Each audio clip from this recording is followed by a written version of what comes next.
Welcome back to the Sports Source. This segment brought to you by A.G. Heinz Company. Summer winding down and soon the weather's going to be cooling, so now is the perfect time to finish that home improvement project. A.G. Heinz Company is the perfect company to turn to. They have all the materials and tools that you could possibly need. They got them at better prices than any of the national chains, and they give you the first person instructions that you need to do the job right. These are good people. If they weren't, they wouldn't have been around for 100 years, from 1920 to 2020. A.G. Heinz Company. Get down and see them downtown Knoxville. All right, assuming UT starts playing football next month, they start practice tomorrow, as I've said 5 times already, and we will talk practice coming up. Let's chat about what that experience could be like. You're probably looking at 20 to 30,000 fans at most. The worst case scenario is you don't have any fans. Philip Fulmer has said, well, we're not sure about the fall walk yet. The chancellor came out and said, okay, we're not going to have tailgates, and everybody freaked out and said, well, official tailgate, the official UT tailgate won't be going on. I don't know how you stop people from, if you're having fans at the stadium, I don't know how you stop people from tailgating out in parking lots. So you'll have some sort of tailgating maybe, but it won't be the official UT stuff. The band, Pride of the Southland Marching Band, has said, we'll play as much as they'll let us play, but it's going to be a smaller group. My point is simply this, and it's just a big picture that I wasn't thinking about until yesterday. We look at these college games, we look at these pro games going on around the country, and they're weird. You got cutouts sitting behind the seats and stuff. It's weird stuff. Some people have dubbed in cheers and crowd noise and music, and Fox put in the virtual fan. But when you look at Neyland Stadium this fall, there's a possible, perfect example. When you think Tennessee football, you think running through the T, right? If you don't have fans in the stands and your band isn't fully there, do you run through the T? I just think it's interesting. I wonder how many people think, boy, there are. What do you do with cheerleaders, mascots? Smokey going to be out there?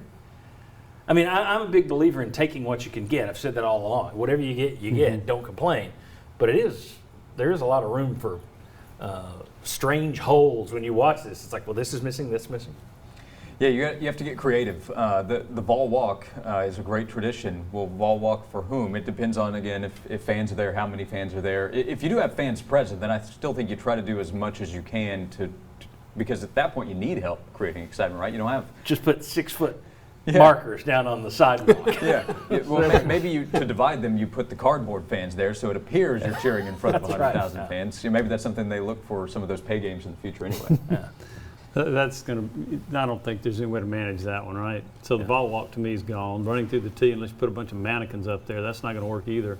I do think a lot of the traditions are gone. Tennessee and other places as well. So we're just in such an unusual year that we're going to have to do away with some of the things we're used to seeing, and that's going to be part of it, some of the Tennessee traditions. What are you going to do with the Vol Navy?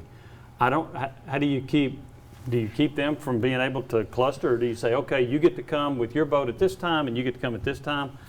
I don't know. I just see a lot of things that we're used to seeing at Tennessee football games going away. Well, I'm going to have my video team getting to work real quick and having a lot of these and be able to show it so at least it's part of the presentation. I thought you meant the Cavaleris production company. Yeah, the Cavaleris production. We're doing a great job now that the casino's still been shut down. Yeah. But you could have on the Jumbotron, you could still show from last year Tennessee running through the T one game. Yeah. Or you could still, you can be creative and do some things, but Jimmy, we've seen it with a lot of the golf tournaments. They keep talking about how different it is without fans. And the younger players, they're like their college days. They're okay with that. The older players miss that excitement. They miss that enthusiasm. So, John, it's all going to be different, but we got to get a lot of things done to get to that point. And like you said, we'll just take what we can get for now. Yeah, and it's not just UT. As Jimmy mentioned, you think about famous entrances in college football. Is Oklahoma going to run their Boomer Center out onto the? Are they going to run Ralphie the Buffalo out at Colorado? If people aren't around to, Colorado is part of the Pac-12, so they may be doing it in spring. You'll see Ralphie running out there in February. It's just when you think about Tennessee specifically, there's so many elements to Tennessee football, and now you think about it's going to be a year where you just get guys. But it's also what separates college football. It's these traditions that we talk about, the things that fans look forward to every Saturday, that you get 7 or 8 Saturdays out of the year, and those would be taken away. So it goes with football. That's what gets fans excited, not just the games. Pomp and pageantry. Yeah. Well, if you're a senior at UT and the senior year, you're not going to be able to run through the T. Yeah. I mean, it is what it is. I mean, the world throws crap at you. That's the way. I mean, there have been generations that had to go to war. Yeah. So there are worse things out there, but it will be a weird experience if you have to watch this thing on TV. And worst case scenario, no fans, no band. It's going to be odd, but take what you can get. All right, when we come back, can football practices in general, be as effective as usual if you've got all these COVID precautions in place? And then we're going to talk about what areas of Tennessee's football team need the most work this fall. Then we're going to get into what Rick Barnes is doing with UT basketball. Come on back, a lot to come here on the Sports Source.